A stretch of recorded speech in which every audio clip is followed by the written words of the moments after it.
Hey everybody, this is Lucas here, and today, guys, we're gonna be reacting to Johnny versus Sonic Adventure by Some Call Me Johnny. Now, Some Call Me Johnny. I've been watching this guy for quite a while. Like he's definitely, in my opinion, one of, if not the most underrated YouTuber slash game reviewer out there. And yeah, like I definitely yeah, like he's definitely one of those guys that's like a lot more laid laid back, very chill. Like he's not as like wacky or like in your face as like many other like YouTubers or game reviewers out there. And yeah,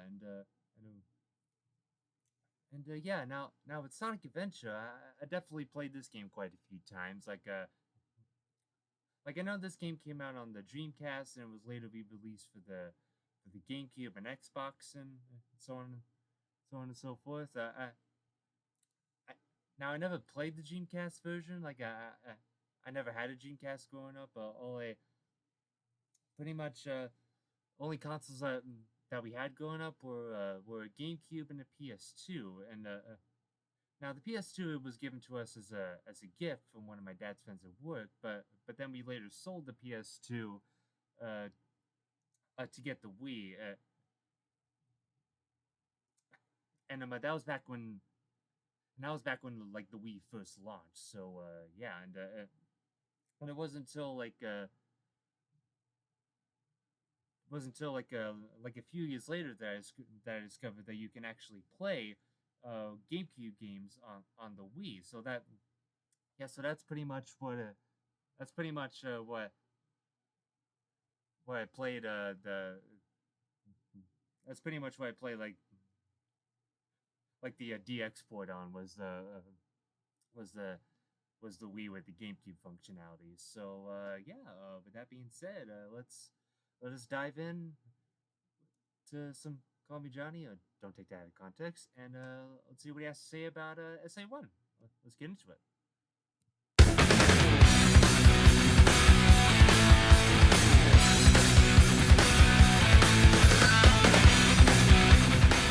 Okay, so before we begin, let's get a few things cleared up here.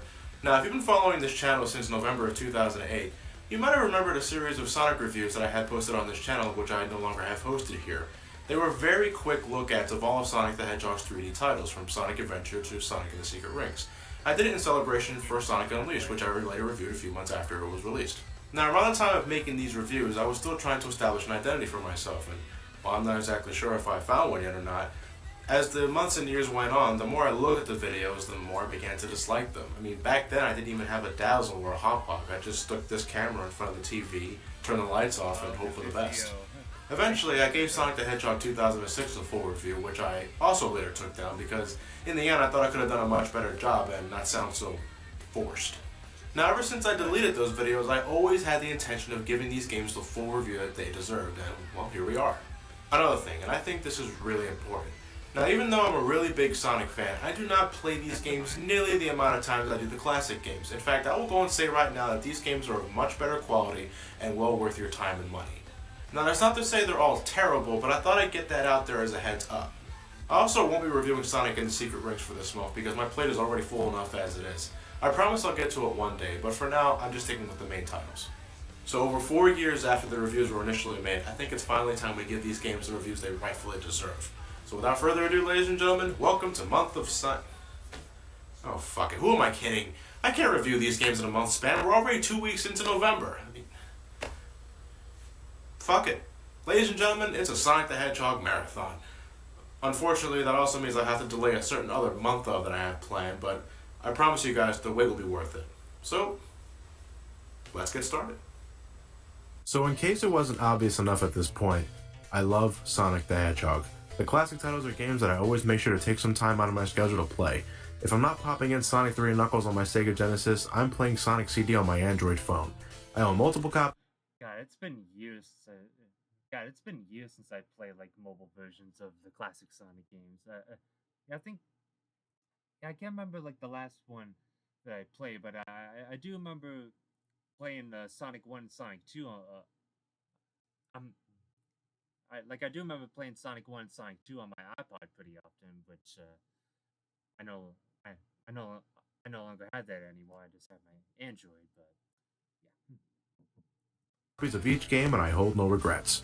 During the 16-bit era, Sonic was on top of the world. Kids loved them, the games are great, and why? Yeah. In 1996, gamers were amazed when Mario made his debut in the 3D world with Super Mario 64. So naturally, all eyes were on Sonic to make the jump as well, but, well, where do I begin? Well, I guess we could start with Sonic 3D Blast, a game I already covered in the last month of Sonic, and I think you guys are already well aware of what I think of that game, no matter what version you're playing. Spoil it, he doesn't really care for that game. But before that, there was another Sonic title being developed as Sonic's first true 3D adventure. Its name, Sonic Extreme, and was to be released for the Sega Saturn. Short and to the point, it was cancelled due to an overwhelming amount of development hell, and the only things we have left are these conceptual videos that make me glad the game was cancelled. Sorry to say that, but I wasn't digging the whole fisheye lens, and it could be just me, but it looked like it would have been a pain in the ass to control. In 1997, the Saturn saw the release of Sonic Jam, a compilation of Sonic 1, 2, and 3 with added features and such. But what made this game stick out was the Sonic World feature, which had you control Sonic in a 3D hub world where you could listen to music, watch videos, and just mess around. While nothing too remarkable, it was the closest thing we've ever gotten to a 3D Sonic game at that point. Finally, there was Sonic R, which, well, you guys know. Yeah, I will say, although like Sonic R, like gameplay wise, isn't really all that great, but the soundtrack, I think we can all agree that the music for Sonic R fucking slaps. So yeah, Sonic had one hell of a hard time making the proper jump into the third dimension, but in 1998, it finally happened. Ladies and gentlemen, meet the Sega Dreamcast, which was originally released in Japan in 1998 and 1999 for everyone else. One of the first games released for the system was Sonic Adventure, marking the first time Sonic made his true jump into the 3D world. This wasn't a racing game or a proof of concept, no, it was a Sonic game brought into the 3D world. You had your speed, you had your platforming, you had your loops, bosses, rings, power-ups, everything except for special stages. I remember the commercial like it was yesterday. There's a party inside the Dreamcast and Sonic spinning the wheels like nothing else. Man, stay off the light speed! My bad. It got me excited. I wouldn't own a Dreamcast until 2001, but when I got my hands on it, one of the first games I owned was Sonic Adventure. And Evolution 2, but that was a gift along with Echo the Dolphin. I spent hours in the game, mastering each Sonic stage, being amazed by the graphics, and absolutely rocking it out with the soundtrack. It's been 14 years since the game's debut and 11 years since I first played it. Is Sonic Adventure still a good game to be had? Well, let's begin with the story. I think so. Initially, you can only start with Sonic, but as you move along, you'll be able to select different characters and view the story from their perspective. The game begins in Station Square, a city located somewhere undisclosed in Sonic's world. Just seconds later, we see our beloved blue hero jumping rooftops and enjoying the view of the skyline. However, almost immediately after, Sonic notices that the police are gathering and are surrounding this mysterious blue creature that the game tells us is named Chaos. After giving it a boop in the head, Sonic eventually comes across Tails, who's testing out his new biplane, the Tornado 2, using a Chaos Emerald as a fuel source. The two head over to the Mystic Ruins where they encounter Dr. Robotnik, who Sonic insultantly addresses as Eggman. Actually, Eggman is what Robotnik was called in Japan. Yeah, Dr. Eggman, that's his real name. Robotnik is something us Americans came up with, and honestly, while I'm fine with both names, I do find it a bit difficult to take a name like Dr. Eggman seriously. Anyway, Dr. Robotnik informs Sonic that he's after the Chaos Emeralds and wants to use them to power up Chaos, who will become all-powerful when fed all 7 of them. He wants to use Chaos's power to destroy Station Square and build Robotnik Land over the ruins. I never exactly understood why Robotnik needed to destroy Station Square specifically in order to build his own city. I mean, isn't there plenty of room for both cities? Did he destroy Station Square when he built Eggman Land and Sonic Unleashed? Actually, that's rather... I mean, now that I think about it, that could very well be the case. a strong possibility. At this point, the story becomes rather rudimentary. Haven't used that word yet. As Sonic and Tails complete the first few stages, they start collecting Chaos Emeralds. Unfortunately, they have a rather miserable time holding on to them.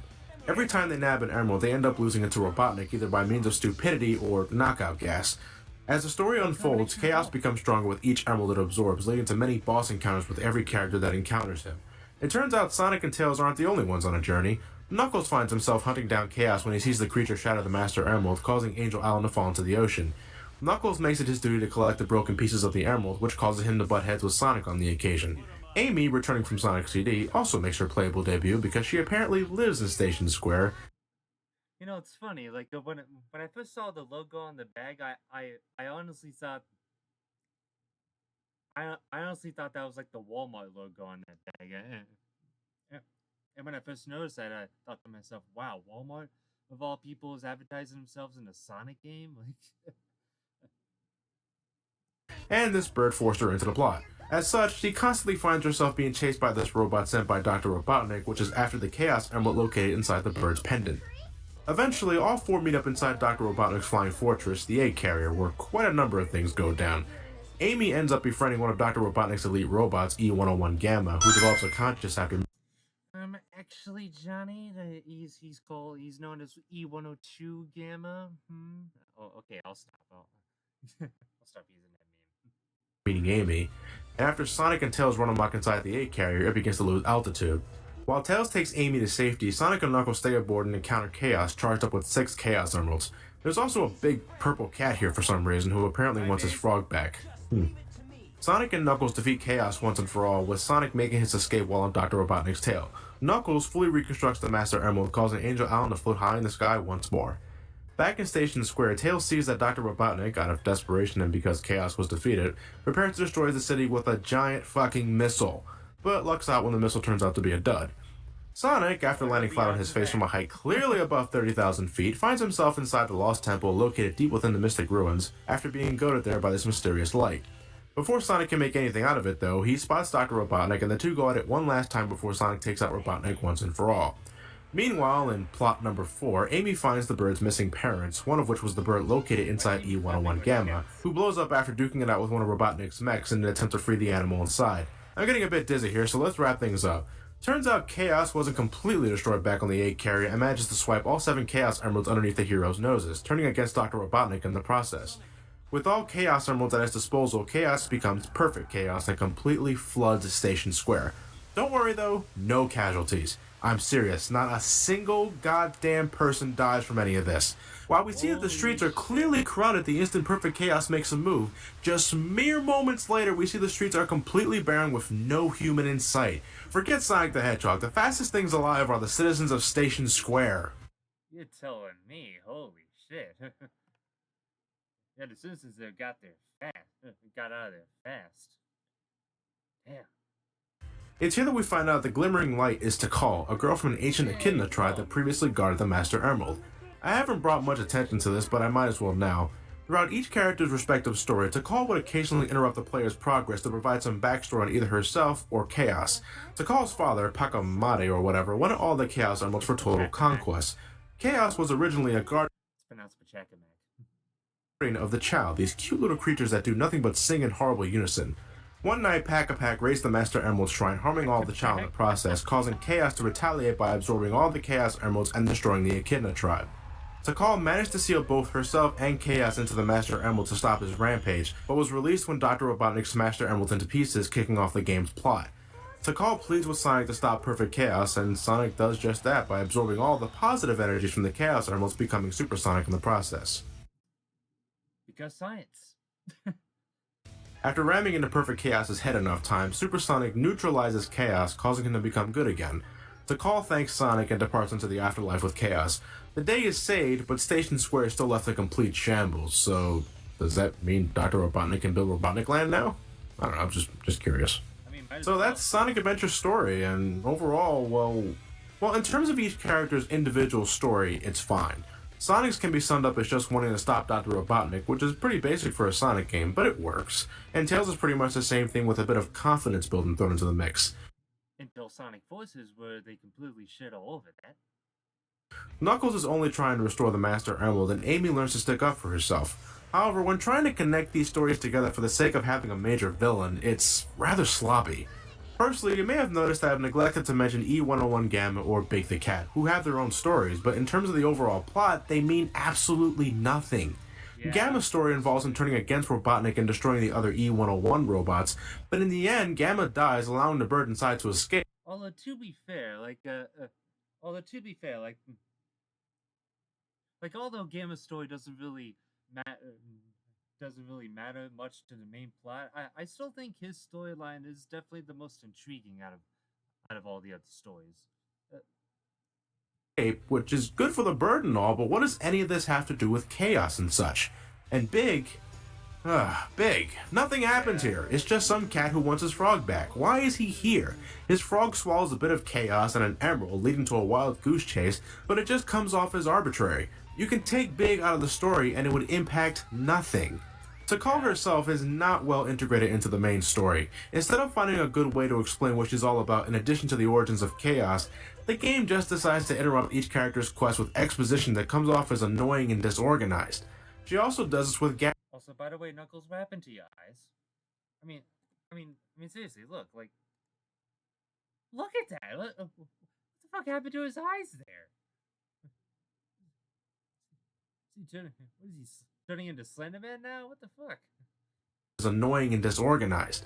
She also does this with Gamma and Big the Cat, who have no significance to the main plot. I mean, look at them. Why are they being shown any of this? The servers are the 7 Chaos Emeralds, unified by one that is the controller. This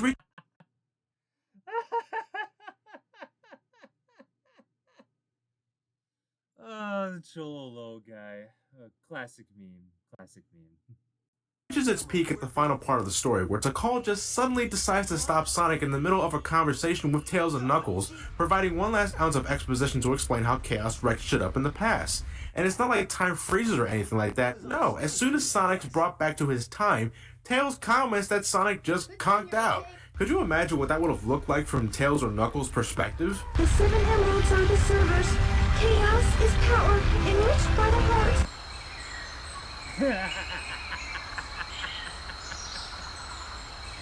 Standing like, is he okay?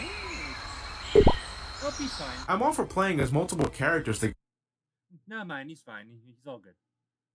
get the full story, but the execution here leaves a lot to be desired. It's a mess, pure and simple. The individual stories are fine, but the main plot is just... ugh. Yeah, Okay, the story's out of the way. Time for the game itself. Sonic Adventure allows you to control 6 different... Well, to be fair, at least the plot for this game isn't as convoluted as some other game, which we won't get into that other game that should not be mentioned, but characters, each bringing their own playstyle to the table. Like I said earlier, you can only pick Sonic when you begin, but soon enough you'll unlock Tails, Knuckles, Amy, E101 Gamma, and Big the Cat in that order. In terms of stages, there are a total of 11, each equipped with their own character-specific challenges. Now, there are 11 stages, but not every character gets to explore them all. Since Sonic is the main character, he has the biggest adventure as he goes through 10 of the 11 stages. Tails explores about half of that with shorter stages to boot. Knuckles gets 4 stages, Amy only gets 3, Gamma runs through 5, and Big for some reason gets 4. Emerald Coast is a lovely little resort area in Station Square that contains giant killer... because apparently Sega really wants Big the Cat to become a beloved character. A recurring character, I should say. Whales that want Sonic dead. Expect to see a lot of that, folks, throughout Sonic's 3D career. These whales have it out for Sonic the Hedgehog. Windy Valley contains a lot of high-speed twists and turns and a non-lethal tornado. Seriously, 1/3 of the stage is Sonic climbing up a tornado. Video game logic at its finest, ladies and gentlemen. Casinopolis requires you to play pinball games to collect enough rings to get to the Chaos Emerald, and, well, you guys all know what I think about pinball. I do enjoy the Knights cameo, though. This game was released around the time it was popular. Ice... And yet Sega still has yet to release a new Knights game. Cat from Sonic 3 makes a return, and while it's nothing remarkable, I do get a kick out of the snowboarding sequence at the end of Sonic's level. Twinkle Park is a pretty cool place. I love the theme park aesthetics, though I find the rooftop sequence a bit hard to control. Yeah. Speed Highway is one of my favorite levels. It's a great sense of speed, memorable set pieces, and I fucking love Speed Highway, dude. Without a doubt, the best level in the game, bar none. just an overall pleasant experience. Red Mountain is loads of fun as well. It rewards you for your curiosity and contains a bunch of little shortcuts and such that contains hidden extra lives, power-ups, the works. Sky Deck. Ugh, what a pain in the ass. There's so many ways to die here. If it's not a bottomless pit, it's the awkward as hell level design that can fuck with your controls, which can also lead to a bunch of camera issues. This level in particular is a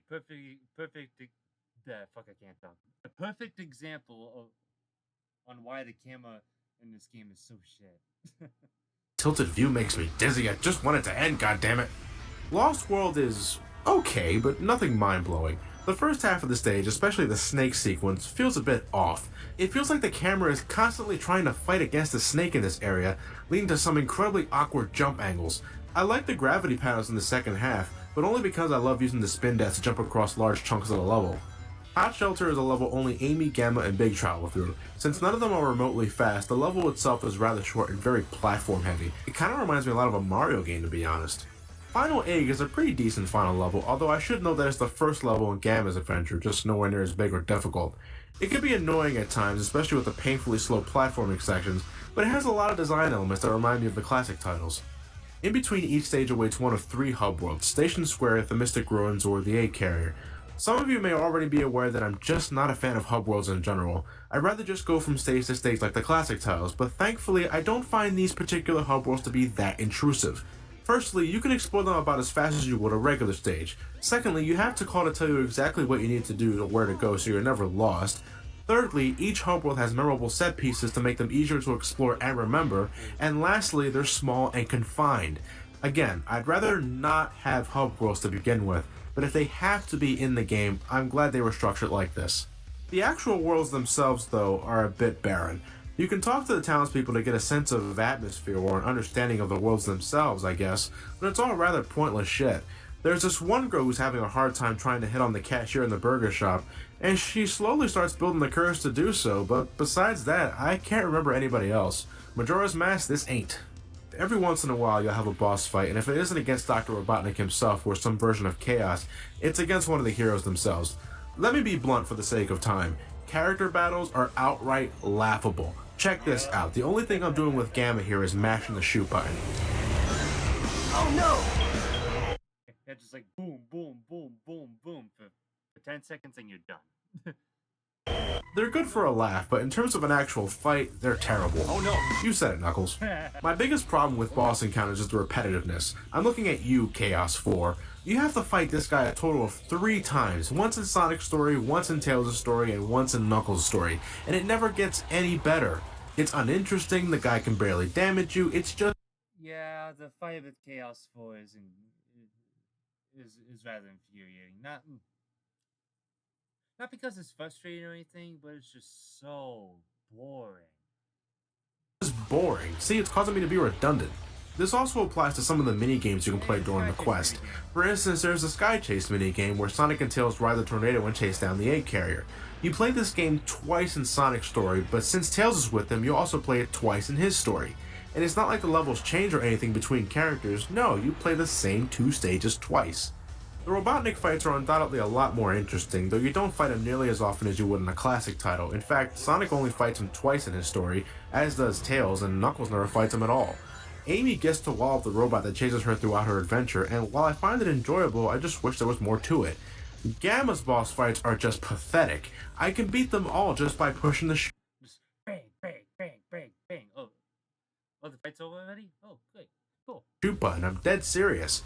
Yeah, you can't do that with the final boss, but Gamma's still 1 for 5. Big? So what about the characters themselves? Let's just see how Sonic Team brought our beloved heroes into the 3rd dimension.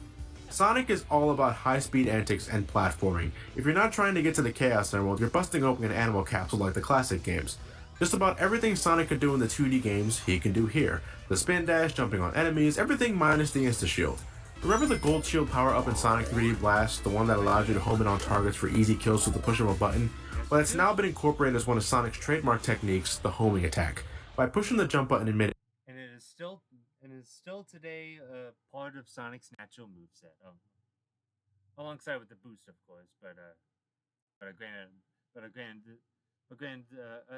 granted, this came out like way before like the boost formula was even a thing.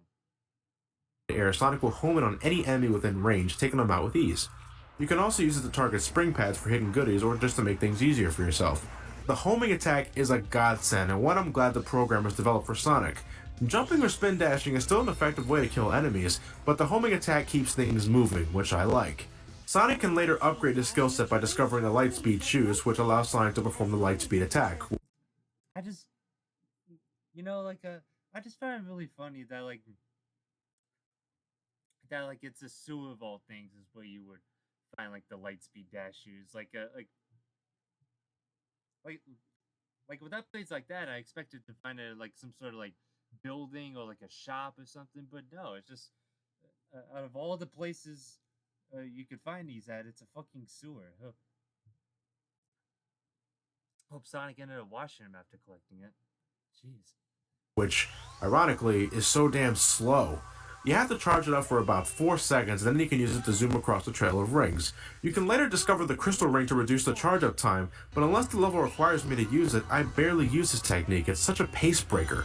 There's also the Ancient Light upgrade, which allows you to use the light speed attack on enemies, and it is required in order to continue your adventure, but again, I rarely use it except against the Chaos 6 fight because it does double the damage. Jumping and the homing attack is really all I need to take care of enemies. With Tails, it's your job to get to the goal before Sonic does. Because of this, Tails' levels are shorter and take very little time to complete, especially when you know how to take advantage of Tails' abilities. Like in the older games, Tails can fly by holding down the jump button, but he'll become tired after flying for too long. While on the ground, Tails can attack enemies with a tail spin, but if you're at full speed when attacking, you'll roll into enemies instead, which works just as fine. With a little exploring, you can find the jet anklet for Tails, which allows him to fly faster, and you can also discover the rhythm badge, allowing Tails to perform a continuous tailspin attack, which is awesome. The only problem I have with Tails is that I find it real easy to lose control of myself. Now, I'm not sure whether or not I just can't help myself or something, but I love trying to fly over everything as fast as I can. Could you blame me? Tails' levels are all about racing to the finish, so I just want to go fast. Overall, I think Tails was brought into the 3D world just fine. He has everything that made him unique in the 2D games, and while it's still a bit rough around the edges, it's a damn fine attempt. I just wish his levels were a bit longer. Knuckles is all about locating pieces of the Master Emerald. His version of the levels are rather boxed in and confined, so it's more about exploration and the joy of the hunt rather than speed and platforming. While I'm bummed out by that, thankfully Knuckles is still just as acrobatic as he was in the older games. He can still run fast, glide in the air, and climb walls. He can also now combat enemies with punches, but I personally just jump or glide into enemies. I find it more reliable. To locate emerald pieces, you need to pay attention to your radar on the bottom of the screen. The faster it beeps, the closer you are to an emerald piece. If you need assistance, you can have Tikal point you in the direction you need to be going, so you're never really lost. Eventually, Knuckles will gain access to the shovel claw because some emerald pieces can end up underground, though that rarely happens in my case. You can still use it to find hidden goodies underneath patches of dirt, so we have that. You can also get the fighting gloves, allowing Knuckles to perform the maximum heat Knuckles attack. Sounds awesome, right? I barely use it. Again, I prefer to jump or glide on enemies, plus they're yellow and ugly looking. While I'm disappointed that Knuckles doesn't get into the action like Sonic or Tails does, his levels are still rather fast-paced and the radar does a good job on letting you know how close you are to an emerald piece. His levels are generally well-structured and I never find myself overly frustrated with the exception of his version of the Sky Deck. Seriously, this level is shit no matter who you are. Alright, the main trio's out of the way, time for the newcomers. First, there's Amy and her first ever playable debut. Think of Amy as Sonic, only nowhere near as fast, no homing attack, can't jump on enemies, and can't even roll into a ball. Actually, scratch that. Amy is nothing like Sonic except that they're both hedgehogs. Amy's method of attack is her Pico Pico hammer, which works, but it's a bit delayed. When running at full speed, Amy can use her hammer to perform a super jump, which is good for just avoiding things or taking shortcuts if you can aim it just right. Amy's playstyle is a bit more traditional than, say, Sonic or Tails. It isn't about speed, but rather just trying to avoid the robot and reach the exit. As a result, she comes across rather bleak to me.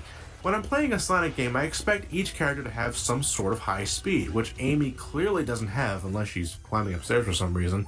But Amy overall is more of a chore than fun to Because logic, I guess. me. Thankfully, she only has 3 stages, and I do get a small kick out of this minigame she plays to get an upgrade to her hammer. E101 Gamma is all about shooting and blowing shit up. Gamma's the only character in the game that has a time limit in his stages. To keep the timer going, Gamma needs to lock on multiple targets to add more time to the counter. Frankly, I never got the whole time limit aspect of Gamma's playstyle. What happens? Do the robots at the end of the level move somewhere else? I was never clear on that. Actually, now I think about it, maybe like the timer in Gamma's levels is supposed to like represent like his battery life, I guess. Like,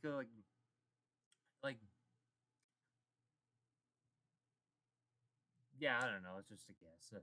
Probably most likely not the case, but again, it's just a guess. Anyway, Gamma's levels aren't really big to begin with. He's faster than Amy, but still nowhere near as fast as Sonic, Tails, or Knuckles. You can later upgrade his cannon to have a bigger blast radius, but I swear it doesn't really do much. You can also nab an upgrade that allows Gamma to hover, allowing you better control with platforms and such. Gamma's playstyle isn't that bad, to be honest, but I think it could have been a bit more fleshed out, like bigger stages and definitely better boss fights. Seriously, I'm just hitting one button. Yeah. Finally, we have Big. Big. Like I mentioned earlier, Big's story involves him searching for his pal, Froggy. Big is a fisherman, it's all he knows. To retrieve Froggy, Big needs to And is also voiced by Duke Nukem, let's not forget that, Johnny. cast his lure and hope to God the frog takes the bait. Once you get a hit, it's just a matter of luring the frog in and booyah, the level's done. Okay, now for the bullshit. I hate Big's style of gameplay. Fishing? Who the hell asked for this? I mean, you could argue the same thing for Gamma and Amy, but at least they're still based around platforming and such, but fishing? Why would I want to fish in a Sonic game? It's not like you have to conquer enemies or ride dash panels or go through loops. No, you just approach the pool of water Froggy's in, sit on your ass, and fish. When you cast your lure, you can manipulate the string by tilting the analog stick, which can catch the attention of, no, go away, I don't want you, I want, okay, yeah, you can catch other things besides Froggy, but it does nothing but improve your score. Well, I don't care about that, I just want Froggy. If you reel in your string too fast, it's a possibility that the string will break, costing you a life. Apparently, Big never keeps any spare fishing line with him. There we go, you're all mine now, wait, what happened? What happened? Did he just let go? What the? He did it again! Why does that happen? Oh my god, I just want to catch the damn frog! There we go, Jesus! I lost the frog. 7 minutes? My god! Right before the second stage, Big can nab the flotation device upgrade, allowing him to swim and get right next to Froggy for an easy catch. But why can't I just grab him? He's right there! Do I really need to use my fishing rod? Why can't I invest in a fishing net? What kind of fisherman are you? Okay, on a pretty shitty one. serious note, Big's gameplay just sucks. I couldn't really care less for the character. He's just the big oaf to serve as some sort of comic relief. I don't really have an issue with the character himself. I'm just truly baffled as to why this sort of style was incorporated into the game to begin with. I mean, if it were something optional, like a mini-game I could play to kill time, then I would have no problem with this. But it's required to get to the final fight with perfect chaos. What does this have anything to do with this? The answer? Nothing. If I could think of anything positive to say about Big, is that once you get the flotation device upgrade, you can end the other levels really quickly. Completing Big's story should only take you about half the time it would take to clear Amy or Gamma's scenario, but the fact of the matter is, this type of gameplay shouldn't have been in the game in the first place. If I want to fish, I'll go out with my grandpa and fish. Keep that shit out of my Sonic game. Once you complete a level with a character, you're rewarded with an emblem. You can even find some hidden emblems inside the hub worlds. You can revisit any level you completed in trial mode, where you can attempt to complete the same stage with a different objective. For instance, with Sonic, you can try to beat a level under a certain amount of time, or with Knuckles, you can try to get all the emerald pieces without using to call for help. It's simple stuff that could potentially add some replay value if you're into collecting things like that. Personally, I haven't done so. One day, but not now. Maybe for an achievement or something. I guess the last thing to talk about is the Chow Garden, something I never actually waste any time on, but I figured I'd mention it anyway for the sake of the review. You remember back in the late 90s where Tamagotchis were all the rage? You know, those virtual pet simulators? Well, that's what the Chow Garden is. Chow are adorable looking blue mutants that you can raise for the sake of raising. Yeah, that's it. You do this by feeding it fruit, which you can find in these trees, or by letting it absorb the essence of animals. You see, every time you kill an enemy in the main game, you can collect the animal inside. By giving the animal to the Chow, it can absorb its properties and get a boost in stats depending on the animal itself. With enough care, you can have your Chow participate in Chow racing, which is necessary if you want to get all the game's emblems. Thing is, I never bother with this sort of thing. I know that sounds weird coming from a guy who loves Pokemon and such, but raising Chow is nowhere near as exciting as raising Pokemon. I mean, you pet them, okay, you can pick them up, okay, you can cheer them in a race, okay, if you're playing the Dreamcast version, you can transfer your Chow into the virtual memory unit, alright. You can buy stuff with them at the Black. Why does an empty can cost 4,000 rings? But yeah, I guess the Chow Garden can be Because inflation. considered a distraction, but that's about it for me. Funny thing is, I hear that there are people who enjoy the Chow Gardens more than the actual game itself. I mean, What? really? What the hell are you guys seeing in this that I don't? Different tastes, I guess. I do love the Chow racing music, though. Really? Like, they preferred the Chow Garden more than the actual game? Wow. In fact, I think it's time to talk about the soundtrack as a whole. I love it, I love it, I love it. With Sonic's jump into 3D, the music obviously had to be kicked up a notch, and damn that they do a good job. The sheer variety and the quality of the songs really stands out and gives each stage its own atmosphere and feeling. You got your rock tunes, techno, pop, jazz, it's all here, ladies and gentlemen. From the sewers Final egg, anyone? of Casinopolis to the eeriness of the Lost Temple to the sheer head-banging goodness of the second half of the Final Egg, there's something here for everyone. For years, it's been my favorite Sonic soundtrack of all time, but I think the Sonic CD Japanese soundtrack is finally on the verge of taking that position. Regardless, the soundtrack is amazing, though I wouldn't expect anything less from a Sonic the Hedgehog game. Unfortunately, I can't say the same for the presentation. The voice direction is... Oh yeah!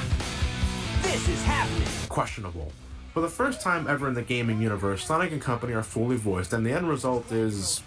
well... Chaos! I wouldn't classify it as Chaos! horrendous, but I guess they weren't sure how to have Sonic and the rest act in their 3D debut. Hey, Knuckles! What's up? Hate the delivery of that line. Well, graphically speaking, it's fantastic with Dreamcast standards. All the models are nicely detailed, and I think they did a good job overall of taking our heroes and villains from the Genesis days and making them 3D. For the first time, Sonic and company are rocking more detail, like added eye colors, and they look a bit more mature than the classic days. It's an art style transition that I'm perfectly okay with. I love how Sonic looked back in the day, but I also like the way he looks now. Now that's just graphics. In terms of in-game animations and cutscenes, they're horrible. Every character moves like they have something jammed up their ass, and the lip syncing is atrocious. I wish I could blame the Dreamcast, but look at games like the Crash Bandicoot series for the PlayStation 1. Not only do they pack better lip syncing, but the animations are better as well. Here, it's the same repeated hand and body movements with incredible... I'm Sonic. Sonic the Hedgehog. I'll stop, I'm sorry. awkward looking mouth animations. Even when they attempt to be cinematic, it still looks incredibly stiff, and sometimes the graphics just flat out glitch up. Look at Sonic's eye here. I had no idea his head was also a slot machine. Tails does that on occasion as well, and...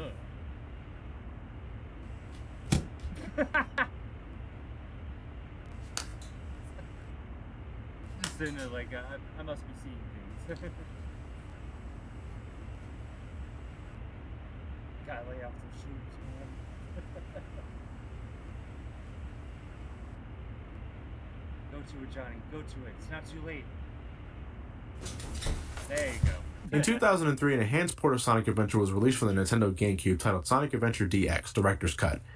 The version I'm playing here is the Xbox Live port that was released about 2 years ago. It's the same thing, so don't worry, it just looks a little cleaner. Kinda wish it had widescreen support though. The character models were refined and smoother, the load times have been cut down, the frame rate was increased from 30 to 60 frames per second, and there were more emblems to collect with the addition of Mission Mode. Mission Mode requires you to find a specific mission located in a hub world and then travel inside one of the stages to complete the objective. As you probably guessed by this point, I didn't even bother. I couldn't really care, to be honest. I always get my fill just by playing Sonic Adventure normally. There are times where I feel like completing B or A rank missions for stages, but most of the time I'm not in the mood. If you manage to collect all the emblems, you do unlock a Metal Sonic skin for Sonic, but I don't find that terribly interesting. But that's probably because I haven't unlocked it myself yet. You can even unlock Game Gear games when you start completing enough missions. And I can't say I blame you because, because after all the shit that you went through, when they have to do beforehand to get it, trust me, man, it's not worth it. And that's nice, I guess, but I have the Sonic Mania Collection Plus to fulfill my Game Gear needs. I should mention that while I do like the additions and graphical fix-ups that a DX port includes, I think the Dreamcast version had better lighting. There are times in the DX version where the characters look like they're made out of plastic, and that distracts the hell out of me. Some stages... the way the characters are designed in the DX port literally looks like something out of a fucking Happy Meal toy.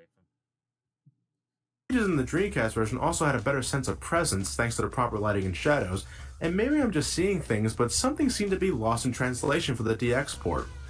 Also, for some weird-ass reason, some graphics were outright changed or removed. This is especially noticeable in stages like Twinkle Park and Final Egg. Does anybody know why this is? I was always curious, but my research turned up fruitless. Most people I know that love Sonic Adventure grew up with the DX port, and there's nothing wrong with that, I just think the Dreamcast version looks better from an aesthetical viewpoint. Again, I love the smoother models, but the Dreamcast version made them blend in better with their surroundings. To me, Sonic Adventure was an ambitious jump and one that I think paid off. It feels like it tries its best to emulate the feel of the Genesis games, and while I may have some issues with its presentation, the gameplay itself was pretty damn fun to me. Well, half of it. I can't say I enjoy Sonic Adventure as a whole because I'm indifferent to Gamma shooting levels, I don't like Amy's scenario, and I sure as hell don't like Big's fishing. When I'm talking about Sonic Adventure, I'm usually referring to Sonic, Tails, and Knuckles gameplay. They're the most fun to me and do a great job of emulating their playstyles from the Genesis games. The level design in Sonic, Tails, and Knuckles stages are top-notch, and there are all sorts of nooks and crannies you can discover if you keep an eye out for them. It feels very rewarding when I discover an alternate method of reaching a checkpoint, or finding some hidden goodies when I decide to stray from one of the main paths. This is all topped off with good control. Control is usually a very difficult thing to explain without actually playing the game yourself, but I will say now, I believe this game has the best control of any 3D Sonic game to date. First and foremost, characters feel like they have actual weight to them. When you move these characters, you feel like these characters, which I think helps in a psychological aspect. They're incredibly responsive to button inputs and react appropriately with different terrain. If you go downhill, you're going to go faster and faster. If you go up a hill, you're going to eventually slow down. That's how it should be. Unless you're playing as Amy. I hear that some people don't like how floaty jumps are in this game, but to me, I think it helps with making accurate jumps. The control overall doesn't punish you for not being pixel perfect. It lets you be a little loose, which I think is really important for a better experience. Combined with good level design, Sonic Adventure definitely takes advantages of each character's abilities, and as a result, it feels like a genuine Sonic game to me. If I could harp on one thing, there are times where I feel the level design doesn't completely accommodate for Sonic's speed, as there are times where I can't help but run into the side of a wall when I'm moving really fast, especially in stages like Windy Valley. However, things like that don't happen to me all the time, but I thought I'd point that out anyway. Other than that though, with great level design, fantastic music, and great control, Sonic Adventure, well half of it anyway, is something I recommend any fan of platformers to try out. It's not for everyone, I'll say that now, but I still think it's aged rather well. Jesus, it's like my longest review yet, and we're just getting started with the Sonic the Hedgehog Marathon. Well, nothing to do now but press forward. So next time we meet, ladies and gentlemen, we're looking at Sonic Adventure 2 for the Sega Dreamcast, and the re-released Sonic Adventure 2 Battle for the Nintendo GameCube. So see you guys then. May God have mercy on myself, this channel, and all of you. Every single last one of you. Godspeed. You should actually pull the other one from behind. Now you have a magical ass. Okay, I can do that. Oh man. Alright, that about does it for this video, guys. If you enjoyed this video, feel free to leave a like and subscribe. And if there's any other videos / YouTubers you'd like me to check out, feel free to suggest them in the comments below. And yeah, with that being said, thank you guys so much for watching, and I'll see you guys in the next one. Peace.